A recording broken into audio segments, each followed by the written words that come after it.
지금부터 다시 한번 해볼까요? 유엘서 혹시 안 들릴 수도 있으니까 유엘서는 어떤 성경일까? 개론을 먼저 보면은 엘리사 선지자와 동시대에 활동한 유엘 선지자에 의해 기록된 본서는 엄청난 파괴력을 지닌 메뚜기 떼의 습격이라는 자연의 재해를 통해 장차 임할 하나님의 무서운 심판을 경고해주고 있습니다. 그 심판의 날은 바로 여호와의 날이다. 그날에 하나님을 거역한 악인들은 멸망할 것이고 하나님의 신실한 자녀들은 구원을 받게 될 것입니다. 제목 히브리어로 여호와는 하나님이시다 라는 뜻이 요엘입니다. 요엘. 저자는 요엘이고요. 기록 연대는 BC 830년경 유다의 요아스 왕의 치세대로 제사장에 대한 언급이 많이 나타나는 것으로 보아 어린 왕 대신 섭점이 이루어졌던 요아스 왕 초기 때로 보고 있습니다. 이런 목적이 세 가지가 있는데요. 하나는 여호와의 날이 무서운 심판의 날임을 가르치기 위해서, 두 번째, 여호와의 날을 준비하도록 회개할 것을 권유하기 위해서, 세 번째는 하나님 주실 영적 축복을 체험하도록 준비하기 위해서입니다. 주제, 요엘서의 주제는 여호와의 날, 여호와의 날은 많은 이들이 슬퍼하고 두려워해야 할 심판의 날이다. 오직 죄악을 버리고 하나님께 돌아오는 자만이 여호와의 날을 기쁨으로 맞이할 수 있다. 특징, 메시아 예언 2장 23절에 이른 비와 늦은 비는 성격상 의의 교사, 즉 메시아를 가리킨다. 두 번째, 성령 강림의 약속 2장 28장의 내신은 성령에 대한 일반적인 표현이다.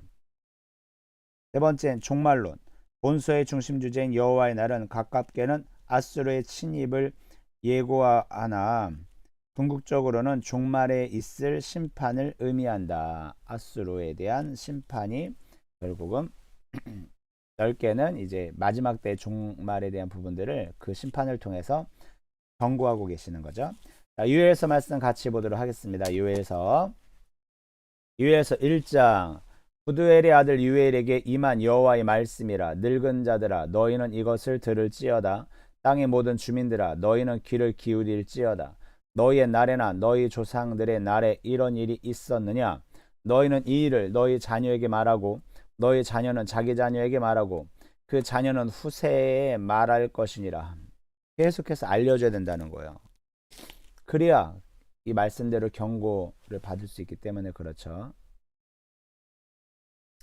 팥중이나 남긴 것을 메뚜기가 먹고 메뚜기가 남긴 것을 느치가 먹고 느치가 남긴 것을 황충이 먹었도다. 취하는 자들아 너희는 깨어 울지어다. 포도주를 마시는 자들아 너희는 울지어다. 이는 단 포도주가 너희 입에서 끊어졌음이니 다른 한 민족이 내 땅에 올라왔음이로다. 아수를 말하죠. 그들은 강하고 수가 많으며 그 이빨은 사자 이빨 같고 그 어금니는 암사자의 어금니 같도다. 그들이 내 포도나무를 멸하며 내 무화과 나무를 긁어 말갛게 벗겨서 버리니 그 모든 가지가 하얗게 되었도다. 너희는 처녀가 어렸을 때에 약혼한 남자로 말미암아 붉은 배로 동이고 애곡함 같이 할지어다. 그 소재와 전제와 여호와의 성전에서 끊어졌고 여호와께 수정되는 제사장은 슬퍼하도다. 밭이 황무하고 토지가 마르니 곡식이 떨어지며 새 포도주가 말랐고 기름이 다하였도다. 농부들아 너희는 부끄러워할지어다. 포도원을 가꾸는 자들아 곡할지어다. 이는 밀과 보리 때문이라. 밭의 소산이 다 없어졌음이로다. 포도나무가 시들었고 무화과가 말랐으며 석류나무와 대추나무와 사과나무와 밭의 모든 나무가 다 시들었으니 이러므로 사람의 즐거움이 말랐도다. 제사장들아 너희는 굵은 배로 동이고 슬피 울지어다. 제단에 수정되는 자들아 너희는 울지어다. 내 하나님께 수정되는 자들아 너희는 와서 굵은 베옷을 입고 밤이 새도록 누울지어다. 이는 소재와 전제를 너희 하나님의 성전에 드리지 못함이로다. 너희는 금시기를 정하고 성회를 소집하여 장로들과 이 땅의 모든 주민들을 너희 하나님 여호와의 성전으로 모으고 여호와께 부르짖을지어다. 슬프다 그날이여. 여호와의 날이 가까웠나니 멸망같이 전능자에게로부터 이르리로다. 여호와의 날이 가까이 왔다는 거예요. 멸망의 날이 가까이 왔다는 것입니다. 안타까운 그와 같은 말씀들을 지금 하고 있는 거죠. 유엘이나 호세아나 북이스라엘의 어떤 멸망에 대한 부분들을 이야기하고 있는 것입니다. 북이스라엘만의 멸망이 아니라 온 인류의 재앙이 앞으로 그렇게 하나님을 온전히 예배하지 않고 우상을 섬기고 그러면 이런 재앙을 겪게 된다는 거예요. 하나님 믿지 않으면. 그러므로는 예수 그리스도를 온전히 영접하지 않는 자들은 이와 같은 멸망을 당하게 된다는 겁니다. 먹을 것이 우리 눈 앞에 끊어지지 아니하였느냐? 기쁨과 즐거움이 우리 하나님의 성전에서 끊어지지 아니하였느냐? 씨가 흙덩이 아래에서 썩어졌고 창고가 비었고 곡간이 무너졌으니 이는 곡식이 시들었음이로다. 가축이 울부짖고 소떼가 소란하니 이는 꿀이 없음이라. 양떼도 피곤하도다. 여호와여, 내가 주께 부르짖으오니 불이 목장의 풀을 살랐고 불꽃이 들의 모든 나무를 살랐음이니이다. 들짐승도 주를 향하여 헐떡거리오니 시내가 다 말랐고 들의 풀이 불에 탔음이니이다. 완전히 그냥 다 초토화된 거죠. 2장 시온에서 나팔을 불며 나의 거룩한 산에서 경고의 소리를 질러 이 땅 주민들로 다 떨게 할지니 이는 여호와의 날이 이르게 됨이니라. 이제 임박하였으니 곧 어둡고 캄캄한 날이로다. 날이요 짙은 구름이 덮인 날이라.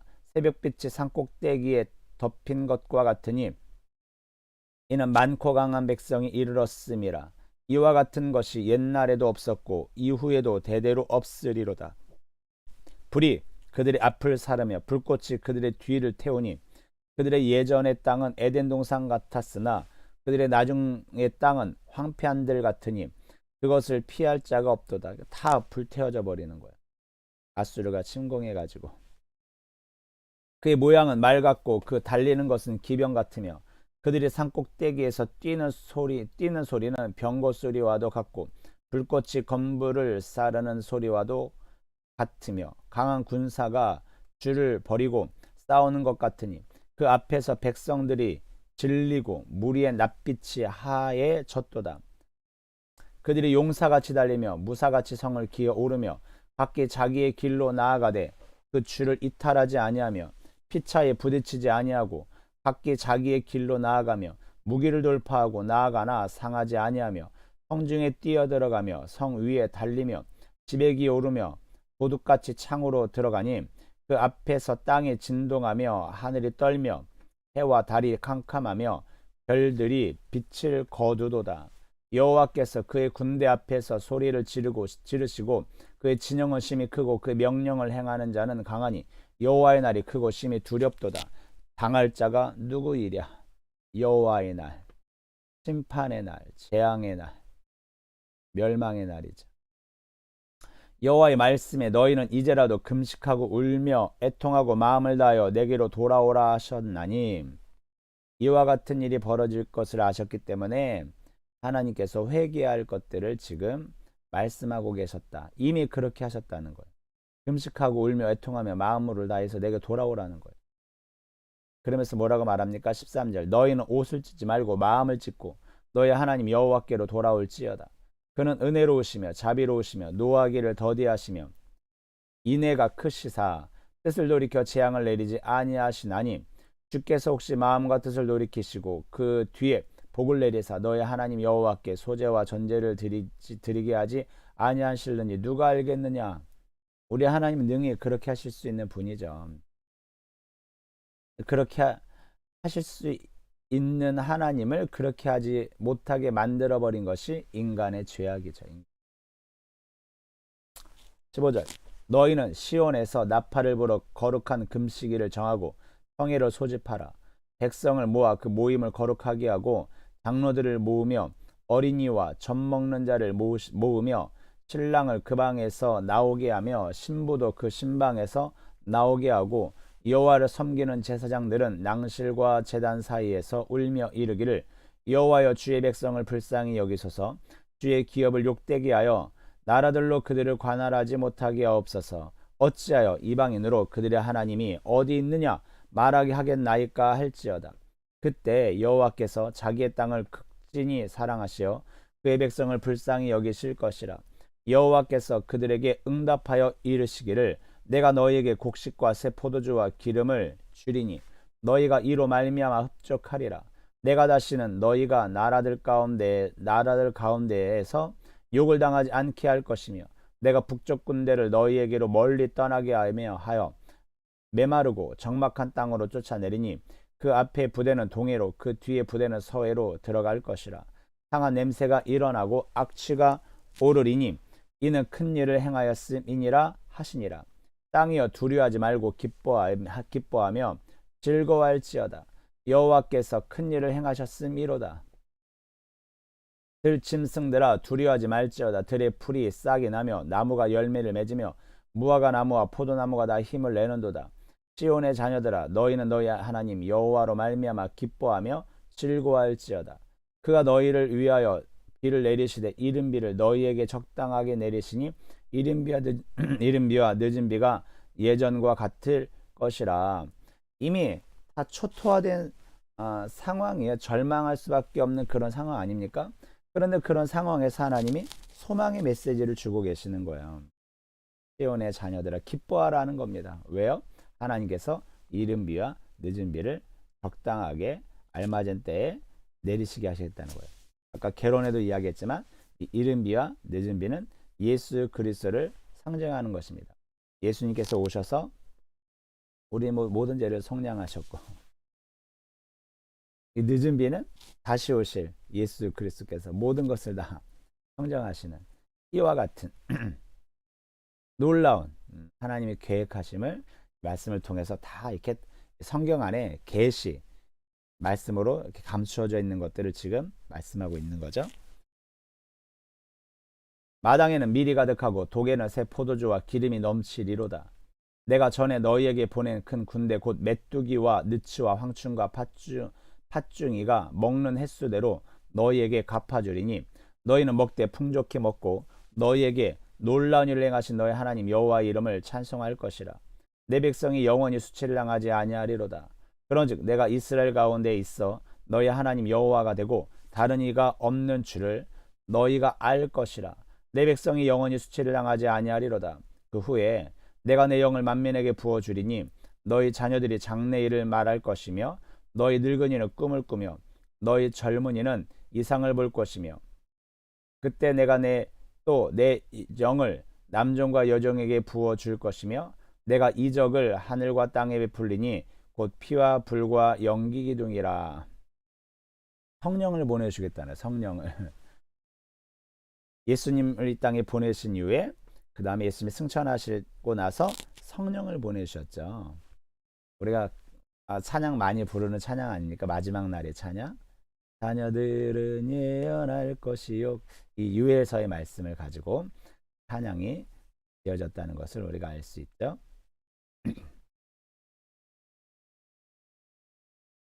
여호와의 크고 두려운 날이 이르기 전에 해가 어두워지고 달이 빛빛같이 변하려니와 누구든지 여호와의 이름을 부르는 자는 구원을 얻으리니 이는 나 여호와의 말대로 시온산과 예루살렘에서 피할 자가 있을 것이며 남은 자 중에 나 여호와의 부름을 받을 자가 있을 것임이라. 나 여호와의 부름을 받을 자가 있을 것임이니라. 마지막 때 누구든지 주의 이름을 부르는 자는 구원을 얻는다는 말씀을 요엘서가 먼저 지금 요엘을 통해서 선포하고 계시는 하나님의 말씀을 우리는 듣고 있는 것입니다. 우리 모두가 그와 같이 하나님 앞에 끝까지 마지막 때에 끝까지 어떤 상황 속에서도 하나님의 이름을 부를 수 있는 우리 모두가 되기를 소망합니다. 3장 보라 그날 곧 내가 유다와 예루살렘 가운데에서 사로잡힌 자를 돌아오게 할 그때에 내가 만국을 모아 데리고 여호사밧 골짜기에 내려가서 내 백성 곧 내 기업인 이스라엘을 위하여 거기에서 그들을 심문하리니 이는 그들이 이스라엘을 나라들 가운데 흩어버리고 나의 땅을 나누었음이며 그것에 대해서 심판하신다는 거예요. 심문하신다는 거예요. 또 제비 뽑아 내 백성을 끌어가서 소년을 기생과 바꾸며 소녀를 술과 바꾸어 마셨음이니라. 두로와 시돈과 블레셋 사방아, 너희가 나와 무슨 상관이 있느냐? 너희가 내게 보복하겠느냐? 만일 내게 보복하면 너희가 보복하는 것을 내가 신속히 너희 머리에 돌리리니 곧 너희가 내 은과 금을 빼앗고 나의 진귀한 보물을 너희 신전으로 가져갔으며 또 유다 자손과 예루살렘 자손들을 헬라 족속에게 팔아서 그들의 영토에서 멀리 떠나게 하였음이니라. 보라, 내가 그들을 너희가 팔아 이르게 한 곳에서 일으켜 나오게 하고 너희가 행한 것을 너희 머리에 돌려서 너희 자녀를 유다 자손의 손에 팔리니 그들은 다시 먼 나라 스바 사람에게 팔리라. 여호와께서 말씀하셨느니라. 너희는 모든 민족에게 이렇게 널리 선포할지어다. 너희는 전쟁을 준비하고 용사를 격려하고 병사로 다 가까이 나와서 올라오게 할지어다. 싸울 준비를 하라는 거예요. 마지막 때에. 너희는 보습을 쳐서 칼을 만들지어다. 낫을 쳐서 창을 만들지어다. 약한 자도 이르기를 나는 강하다 할지어다. 사면의 민족들아, 너희는 속히 와서 모일지어다. 여호와여, 주의 용사들로 그리로 내려오게 하옵소서. 민족들은 일어나서 여호사밧 골짜기로 올라올지어다. 내가 거기에 앉아서 사면의 민족들을 다 심판하리로다. 너희는 낫을 쓰라. 곡식이 익었도다. 와서 밟을지어다. 포도주 틀이 가득히 차고 포도주 독이 넘치니 그들의 악이 크미로다. 사람이 많으며 심판의 골짜기에 사람이 많으며 심판의 골짜기에 여호와의 날이 가까움이로다. 해와 달이 캄캄하며 별들이 그 빛을 거두도다. 여호와께서 시온에서 부르짖고 예루살렘에서 목소리를 내시리니 하늘과 땅이 진동하리로다. 그러나 여호와께서 그의 백성의 피난처 이스라엘 자손의 산성이 되시리로다. 그런즉 너희가 나는 내 성산 시온에 사는 너희 하나님 여호와인 줄 알 것이라. 예루살렘이 거룩하리니 다시는 이방 사람이 그 가운데로 통행하지 못하리로다. 그날에 산들이 단 포도주를 떨어뜨릴 것이며 작은 산들이 젖을 흘릴 것이며 유다 모든 시내가 물을 흘릴 것이며 여호와의 성전에서 샘이 흘러나와서 시딤 골짜기에 대리라. 그러나 애굽은 황무지가 되겠고 에돔은 황무한 들이 되리니 이는 그들이 유다 자손에게 포악을 행하여 무지한 피를 그 땅에서 흘렸음이니라. 유다는 영원히 있겠고 예루살렘은 대대로 있으리라. 내가 전에는 그들의 피 흘림 당한 것을 갚아주지 아니하였거니와 이제는 갚아주리니 이는 여호와께서 시온에 거하심이니라. 아멘. 하나님이 떠난 시온은 멸망할 수밖에 없고 패망할 수밖에 없지만 하나님이 다시 그곳에 시온에 거하실 때는 다시 회복하게 되는 거죠. 하나님의 나라가 이루어지는 것입니다. 그래서 우리 안에 하나님이 거하는 자는 하나님으로 말미암아 승리하는 삶을 살게 되고 하나님이 떠난 자는 패망할 수밖에 없다. 우리가 그 사울 왕의 그 최후를 통해서도 알 수 있는 것 아닙니까? 하나님이 떠나버리니까 그의 최후를 통해서 그뿐만 아니라 그 집에 있는 모든 자들이 함께 다 죽임을 당하는 안타까운 일들이 벌어지는데 이 말씀들을 통해서 우리가 해야 될 것은 여러분이 살아나는 거예요. 말씀으로, 복음으로, 하나님으로 다시 살아나서 여러분을 통해서 또 다른 누군가가 여러분의 가정이, 기업이, 친구들이, 이웃들이 살아나기를 간절히 축복합니다. 이 말씀은 경고의 말씀이고 축복의 말씀이고 기회의 말씀이기 때문에 이 말씀을 그냥 흘려듣지 마시고 이 말씀을 가슴에 새기고 마지막 때를 살아가고 있는 이와 같은 우리들이기 때문에요. 하나님의 경고를 우리가 가볍게 흘려버려선 안 된다. 마지막 때를 늘 준비하며 주님 오시는 그날을 영광스럽게 맞이할 수 있는 저와 우리 모두가 되기를 소망합니다. 자, 오늘은 요엘서 3장 말씀까지 짧은 성경이기 때문에 이렇게 마치도록 하겠습니다. 자, 힘내시고요. 사랑합니다. 축복합니다. 예수 그리스도로